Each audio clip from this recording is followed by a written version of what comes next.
Hello and welcome to Tales of Faith, podcast on the narrative lectionary and the Reverend AJO chart. And this is my lovely spouse, Louise. Hello. And we are looking at narrative lectionary 302 for September 15th. Genesis chapter 15, 1 through 6. That's our Abraham section for this year.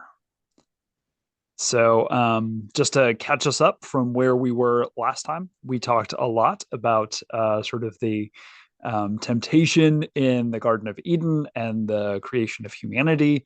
After that, things kind of go downhill. You have Cain and Abel and murder, the first murder. You have Lamech, several generations later, who, feels like he's vindicated in killing somebody because Abel was. It gets so bad that every inclination of humanity's heart is always evil continually. And God brings a great flood in the sort of act of decreation. Creation itself sort of rises against the injustice of humanity. And then there's sort of a rebuilding, Tower of Babel. Everybody's spread out all over the place. And then the narrative really focuses in on one particular person and his line, or their line, of Abraham eventually, and Sarai, eventually Sarah. So Abram and Sarai, eventually Abraham and Sarah, become the progenitors of sort of a new focus, a new place where God's this righteousness, right relationship with God, right relationship with one another, and right relationship with all creation can be kind of experienced. And so we're focusing on Abram.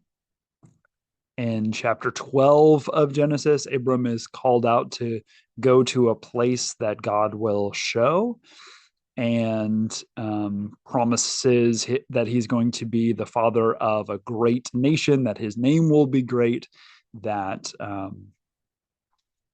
he will be rich, and eventually also that he will inherit, or his descendants will inherit, the land that God brings him to, which is the land of Canaan, as well as that those who bless him will be blessed, those who curse him will be cursed, and through him all the nations of the world will be blessed.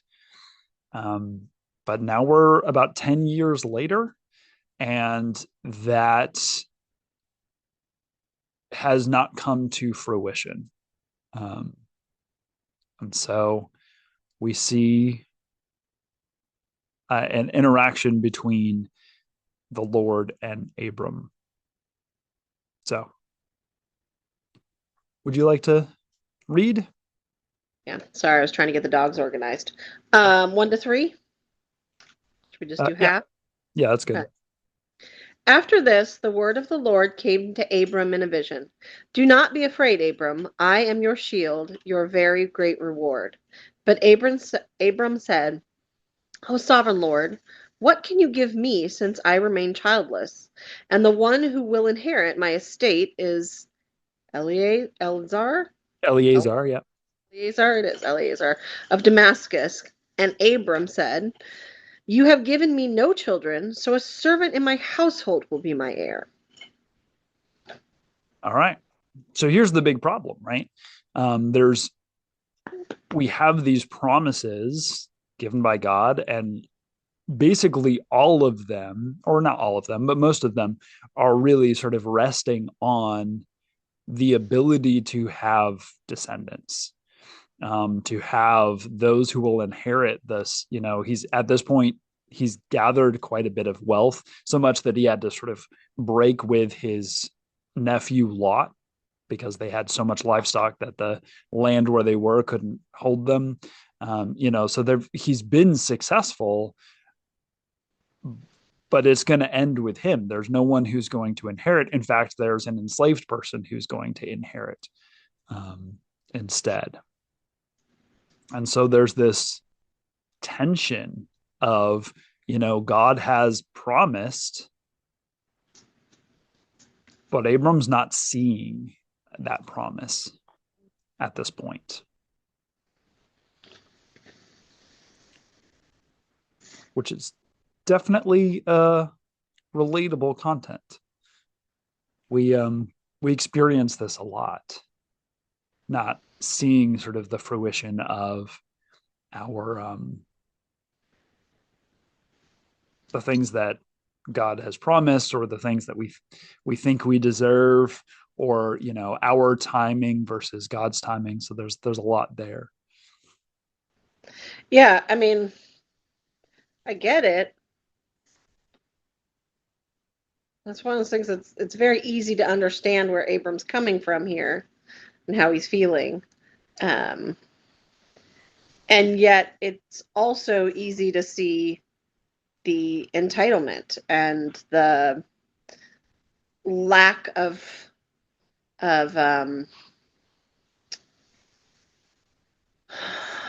uh, gratefulness for the things that God has done up to this point. It seems to center far more on the what you haven't done yet, as opposed to the things that have been done.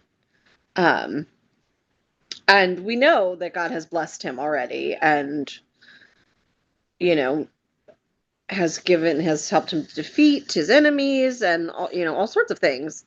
Um, and so how often do we get caught up in the one thing that we thought we were going to get that we haven't gotten yet, or you know um, and forget to be grateful and forget to be thankful for the things that we do have.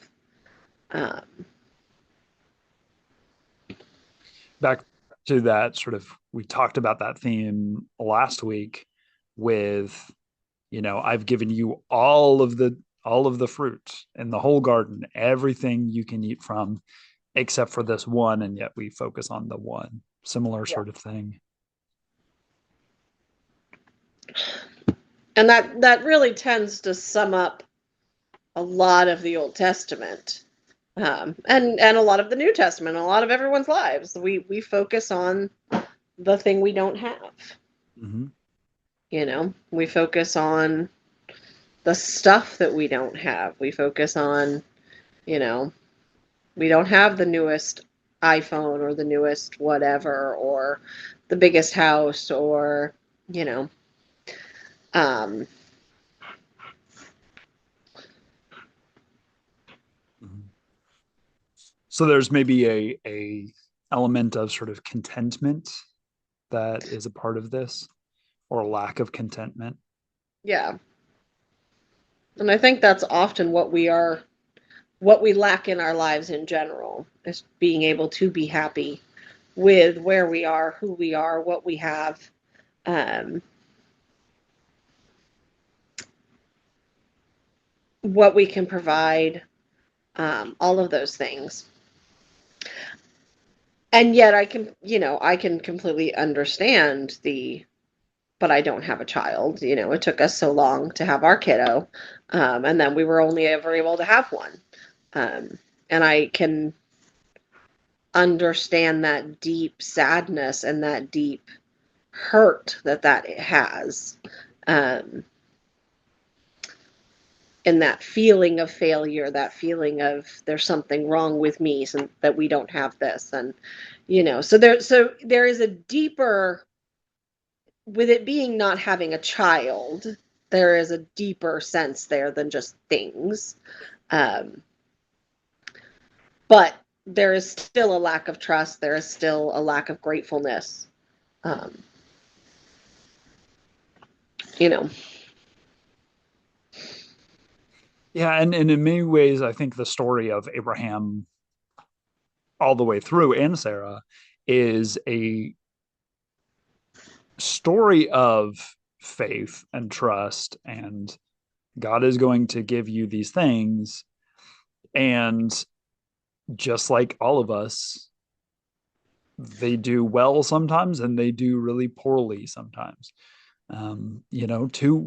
To their credit, they did pack up everything and leave Hebron, where they were, where they had, probably a house, where they had stability, to go to some place that they're going to be shown by some, voice that spoke to me out of heaven or whatever. So there is a great deal of faith. And then the very next story is, well, there's a famine in the land, so they go down to Egypt. And in Egypt, he doesn't trust that he's going to be safe, that God's going to protect him. And so they, came up with this scheme that will be used multiple times as a trope of, we'll tell everybody that you're my sister. And then if they want to marry you, they won't kill me in the process, which not not a great move. Um, but Yeah. I think I thank you for bringing up the infertility thing, because I think that's something that a lot of people deal with. That's something that we dealt with. It's something that's up quite a bit in the news with conversations around IVF and other sort of um, help in infertility issues. There's lots of things that surround that, and a lot of it's medical, and a lot of it is emotional and spiritual, and all of these sorts of things that are a part of it that we can really, I mean, it really gives this some depth. It's not just um, my stuff is going to an enslaved person. It's I I don't continue. Like this line ends with me. And as a reminder, this is, you know, um, at the time that Abram is called, we Sarai has already been introduced as being barren. And I believe Abram is 70 years old at that point. And so this is maybe 10 years. There's no indication of exactly when it happens, but something like 10 years later. So it's not like it's a really it, it's already a pretty out there proposition. That doesn't feel like a realistic promise. Yeah. And those I think are the things that we are supposed to, hold up fast to even more. And that's the lesson. That's the thing we are supposed to, when it's easy to believe something, it's easy to believe, and that doesn't cost us anything. It doesn't cause us to do anything. It um, doesn't cost us anything. And I think that's really important. I think our faith has to cost us something.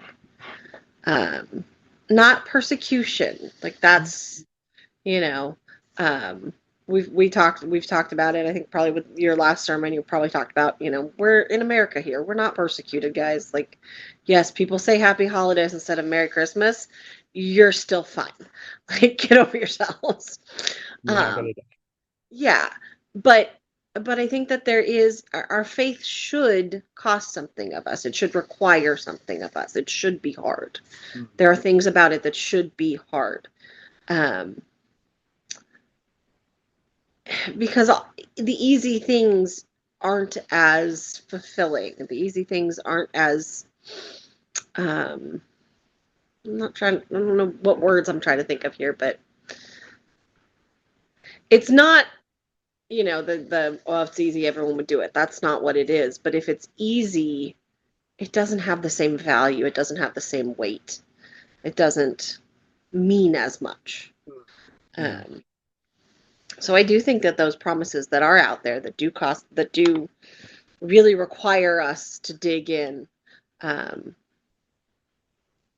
some of those beliefs um, are some of the most important because of that, because we have to set aside our logic, or um, we don't have the proof, and it's hard, and it should be. Mm-hmm. I think there's danger in trying to boil our faith down to things that are easy to believe and easy to explain, and to um, lose some of the mysteries of faith. I think there's something that we lose. Mhm. Sorry, that was a tangent. No, that's fine. Dietrich Bonhoeffer would put it as there is cheap grace and there is um, costly grace. Um, and if our faith is in this sort of easy, cheap grace, yeah, it doesn't have meat to it, doesn't have sort of weight to it. So, I mean, ultimately, Christ paid the ultimate. mhm. So, how hard is it for us just to accept and to believe things that seem out there? And that's so much a part of this story. This the majority of the Abraham story is build up to the birth of Isaac. And so much of it is impossible, and that's the point of the story. um, the narrative just lays on over and over. Sarai is barren and they're old, and then she goes through menopause, and then they try with Hagar, and then eventually she has a baby. And it's crazy, it's miraculous. She says, people will laugh with me when they hear this thing because it's so bonkers. um, but we'll get to that as we kind of fill in some story after this. But that longing, that ache, I think that's a really important part for this.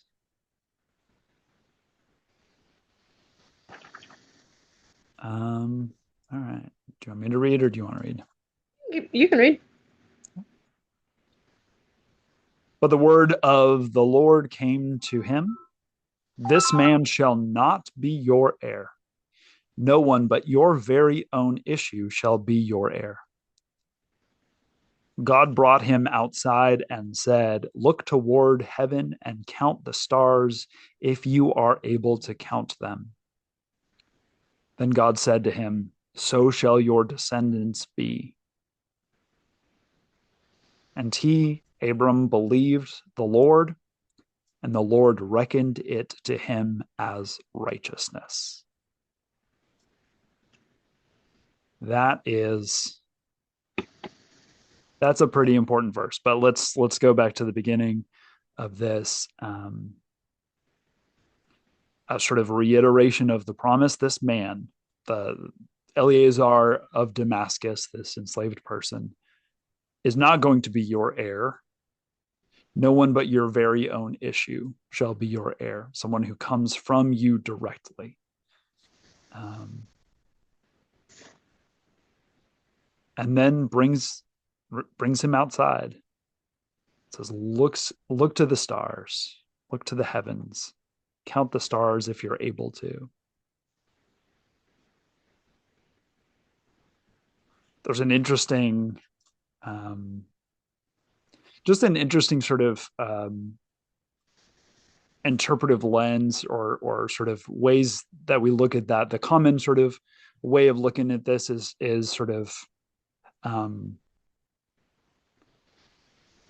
that Abram's descendants are going to be as numerous as the stars in the sky, and that's certainly a part of this. But there's also an element of it that is this sort of so shall your descendants be, may have some overtones to an ancient Southwest Asia sort of view of stars being pretty commonly understood as ancestors, um, and sort of semi-divine beings, gods or ancestors or kings, or sort of like that sort of idea, with different sort of brightness to them. And so there are lots of people who have kind of pointed out that maybe part of this idea is that not only the number but also sort of the station, that your descendants will be like these glorious ancestors who have come before, like these sort of divine ones who are now looking down on us, so shall your descendants be as well. So that's kind of cool. Yeah. And Abram believed the Lord, and the Lord reckoned it to him as righteousness.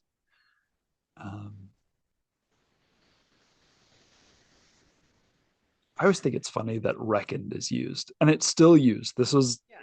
NRSV UE, and it's still reckoned, especially in many ways.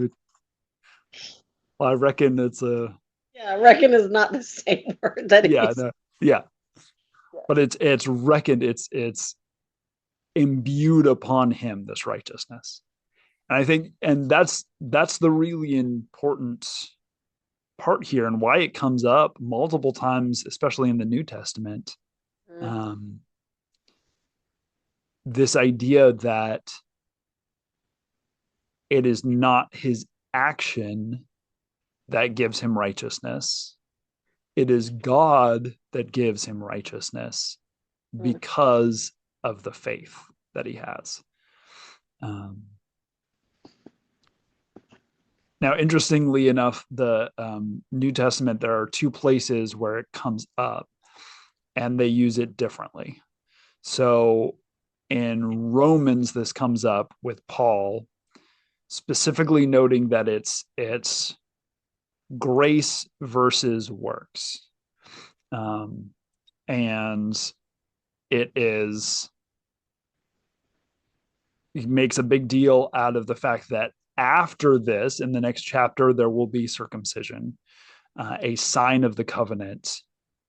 After this, Abraham does these acts of faith, but the righteousness was actually reckoned to him, imbued upon him before Right. he did those things.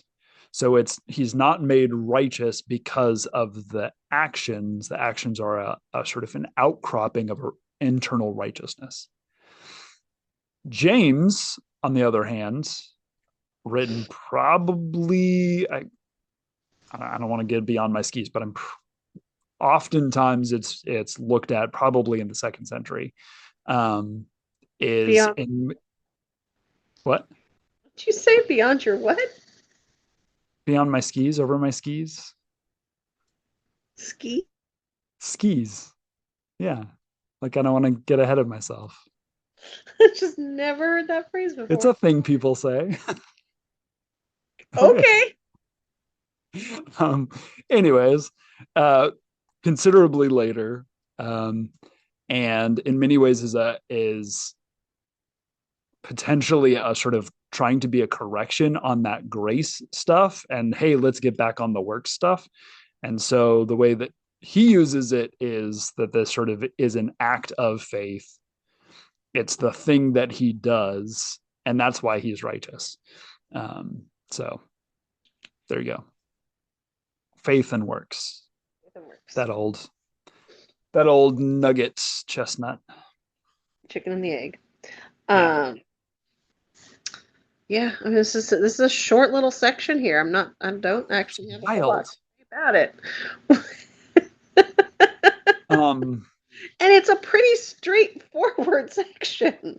yeah, I Like, mean there's definitely some weight to it, but yeah. there's some nuance there, and there's some weight, and there's. It's not that there's not stuff there, but it's not. There's not a lot of tricky bits. Yeah. Right? It's not very much Uh, of a narrative, frankly. yeah, It's oh, and that these things happened.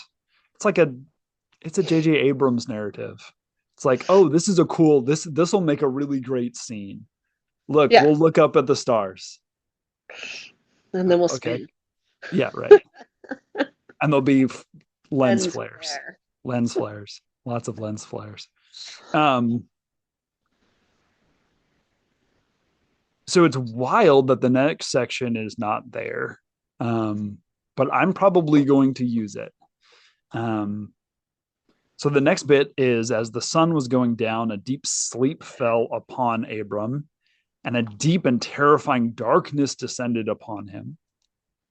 Then the Lord said to Abram, know this for certain that your offspring shall be aliens in a land that is not theirs, and shall be slaves there.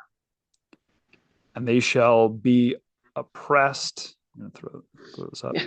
Sorry, I was like, wait, you jumped. Where did you go? They shall be oppressed for 400 years, but I will bring judgment on the nation that they serve, and afterwards they shall come out with great possessions. As for yourself, you shall go to your ancestors in peace. You shall be buried in a good old age, and they shall come back here at the fourth generation, for the iniquity of the Amorites is not yet complete. That's probably why this is not included. When the sun had gone down and it was dark, a smoking fire pot and a flaming torch passed between these pieces. On that day, the Lord made a covenant with Abram, saying, to your descendants, I give you this land from the river of Egypt to the great river, the river Euphrates. The land of the Kenites, the Kenizzites, the Kadmonites, the Hittites, the Perizzites, the Rephaim, the Amorites, the Canaanites, the Girgashites, and the Jebusites. So there's some problematic stuff there about sort of possessing this land and dispossessing these people, and a lot of kind of cover for it's totally fine that you're going to dispossess these people because, well, basically they suck and that type thing. But I love this image of they set up this covenant. And one of the ways that a covenant was made in these days was you would take animals and you would sacrifice them by cutting them in half, and you would splay out the two ends of the animal, and you and the covenant partner would walk in between them. And it's basically a really punk rock version of cross my heart, hope to die, stick a needle in my eye. Like if I don't live up to my end of this bargain, I let it be with me as is with these animals, which is wild. And gross. Super gross. Yeah. I'm not sure and your camera did a really nice dramatic zoom in right before you said that. It was great. Yeah, very gross.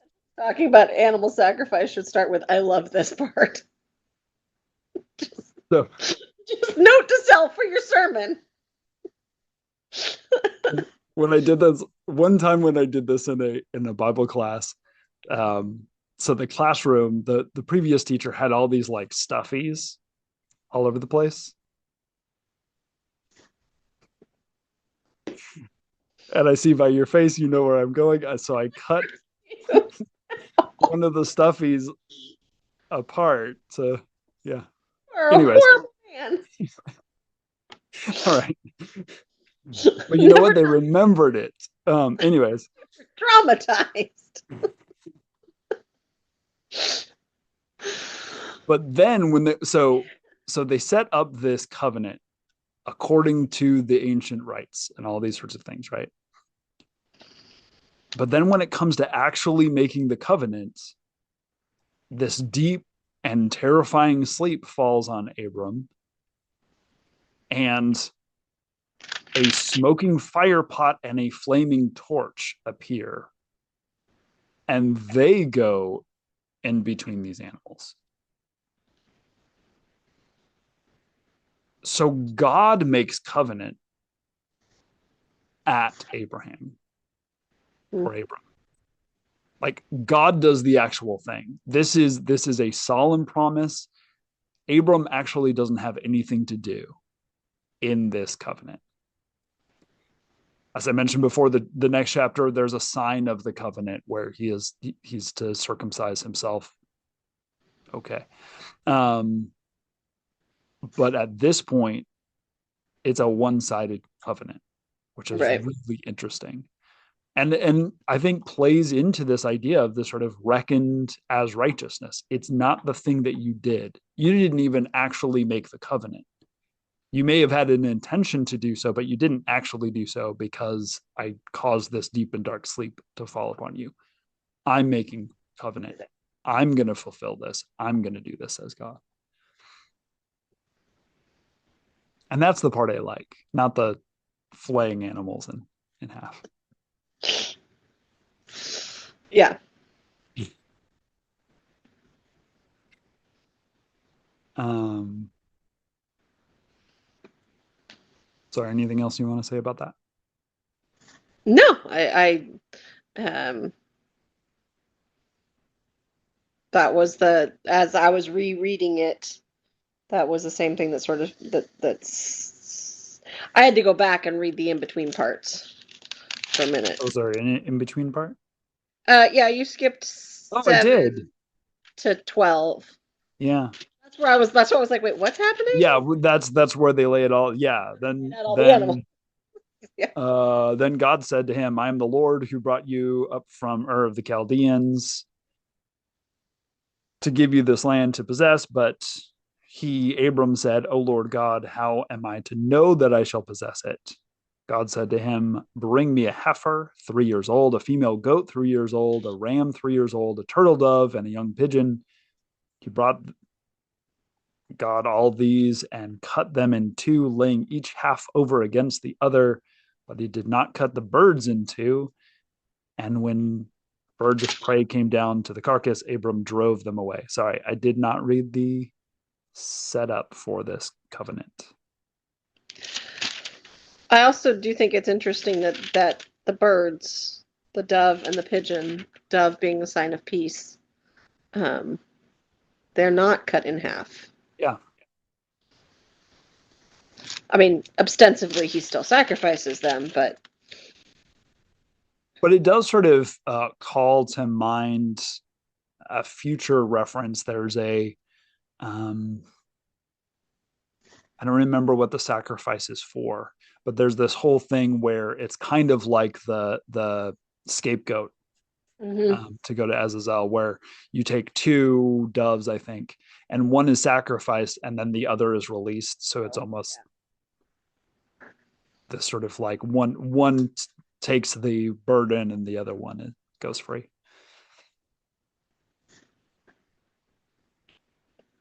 Which just says a lot if you were releasing doves at your wedding.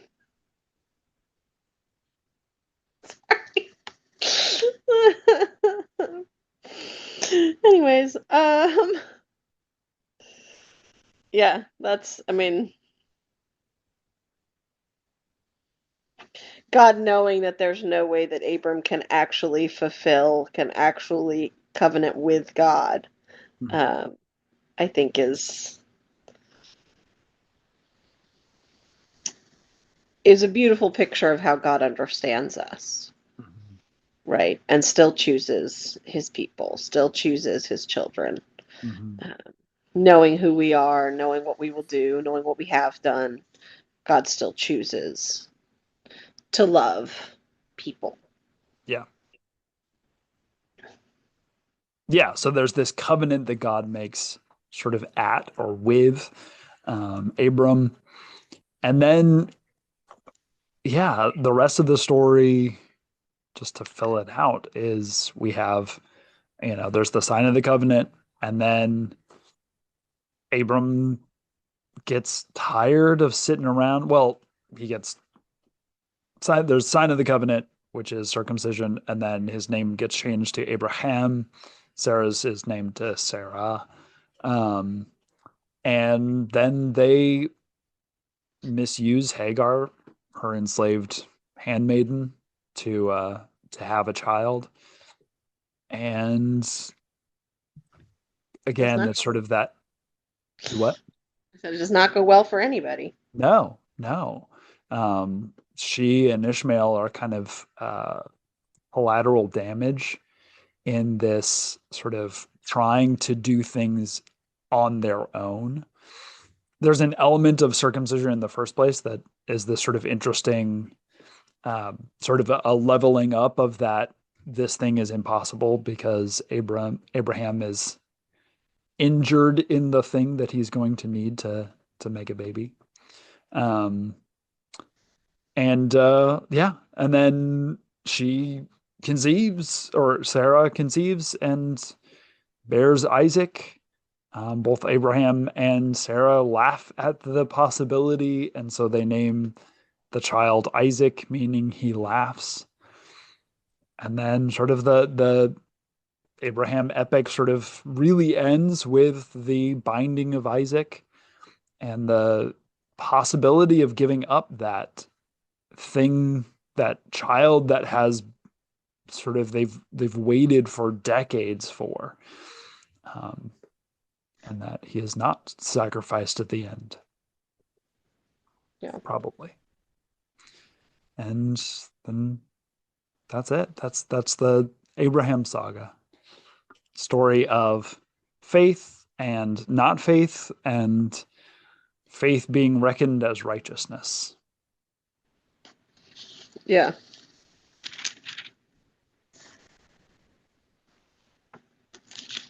Anything else you want to say about No, Abraham, about Isaac? no. I mean, we could get into it. Yeah. No, if we start like getting into, that'd be another 2 hours. Um, I think an hour on 6 verses is probably pretty decent, especially just those 6 verses. No, we went further than that. Um, no, I mean, I think again, I think that this is a this. I think the lesson from this story is clear. Um, while multifaceted, I think there is there's a clear message about trust, about who's doing the work, about whose we are, Mm, and who we are and whose we are, um, both good and bad. Um, right. I think all of that is there, and it doesn't feel it doesn't feel like we're overlaying things that aren't there.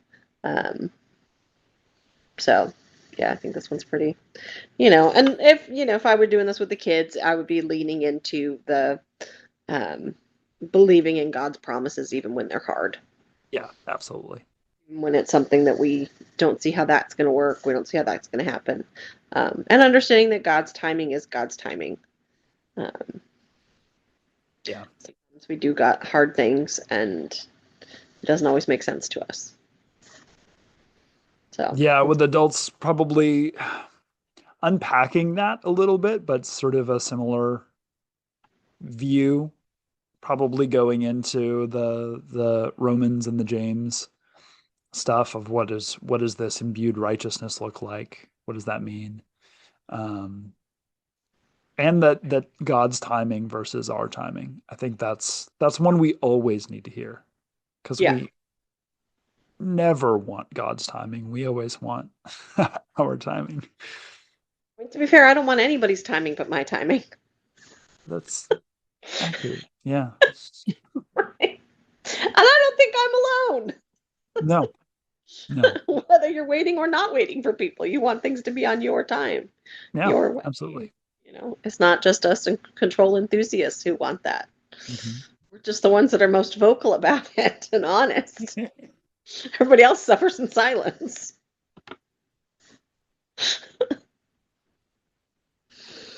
So when we're suffering in silence because God is not working the way that we want God to work.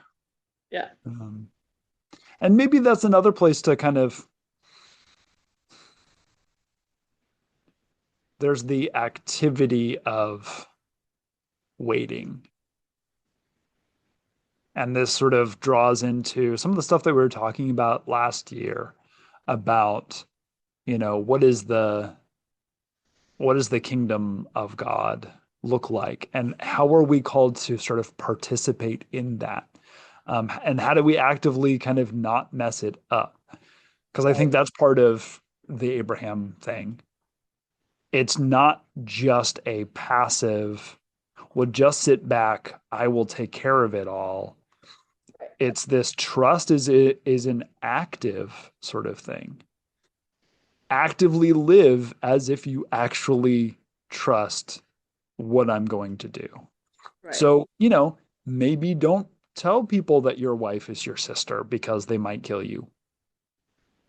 Yeah. Maybe Maybe don't trust that God's misuse, gonna yeah, protect. maybe Yeah. don't misuse an enslaved person. Maybe, like actually trust, actually live as if this is true.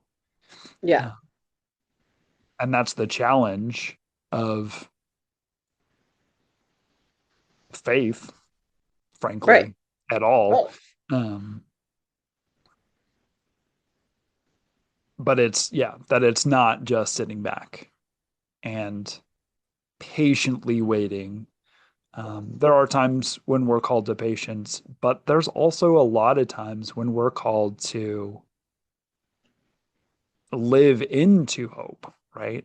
Right. Live Um, into the promise. The promise doesn't just like we don't just trust that God's going to do things. We also trust that he has a role for us in those things and that yeah, we can step out in faith in the way that we think we are supposed to, right?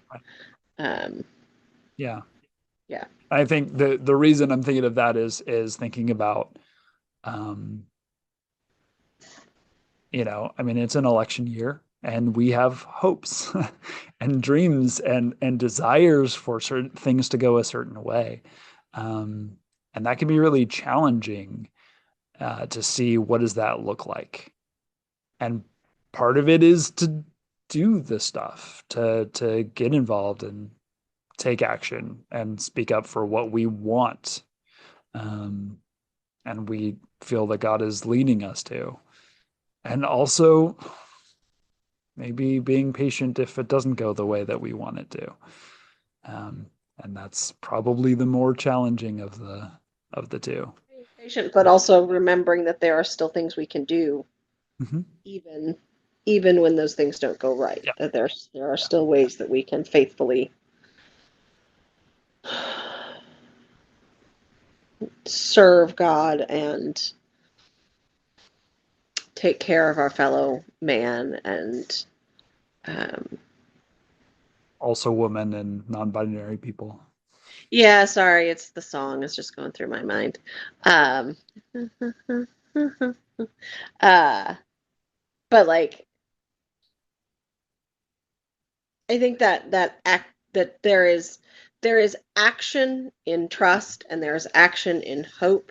Um, the the problem comes in when we want to decide what the action should be Right. instead of thinking faithfully about what the action should be. Mhm. Like Abram's actions should have just been to continue to trust in God, to do what he'd been doing, to take care of his family, not to try to force, Abram acted, but he Mhm. didn't act in a way that was faithful to the covenant that God had made with him. Right. Um, and that's the difference. Like we Mhm. can, um,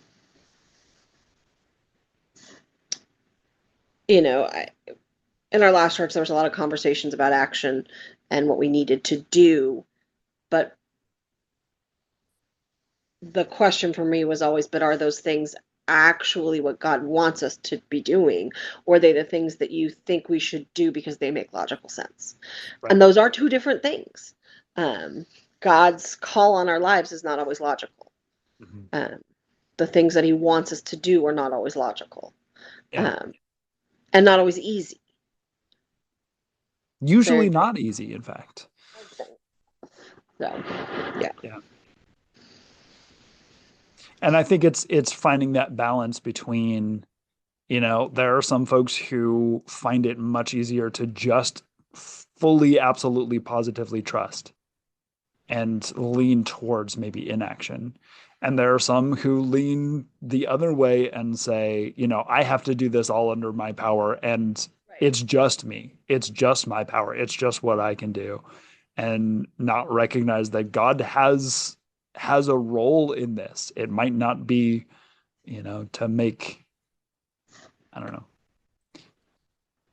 to just plop the answer in our laps, but it also is more than just only up to our power and that Right. there's the spirit is at work in all of this. So And that's ultimately what it boils down to is where is the Spirit working and where is the Spirit leading, which yeah, is, again, that's where prayer comes in. That's where listening comes in. That's where reading our Bible comes in, because that's yeah, where we're going to learn how to act as God would want us to act and how to love and all those things. So, yeah. Great resource in that one is Sailboat Church. That's sort of that image of sailing under the power of this blowing Holy Spirit, sort of catching the Spirit, as opposed to what we often do is row, because everything has to be under our power.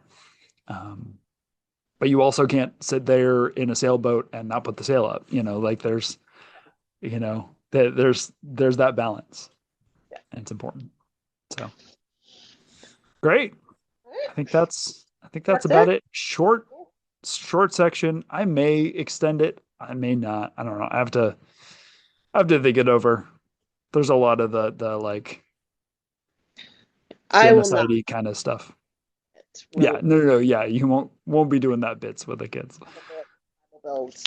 Um, that's going to be challenging enough for them. Although I've got some ideas Yeah. of what I'm going to ask them to do. Um, You want to say a little bit about that because we haven't talked about that on this podcast. You've I got. would, except that I need to Oh leave yeah, for you do need to leave right now. Okay, that's great. a long way. So, All right. Well, thanks for joining us for Tales of Faith. Maybe we'll do a different thing about Bible builds to just yeah. kind of give you an idea about that. But thanks for joining us, and we'll see you next time for um, God working through Joseph. So, sort Oh, of the wow. story of Joseph, basically skipping through much of it. So, Yeah. we'll talk about that next time. All right. Thanks for joining us. Bye.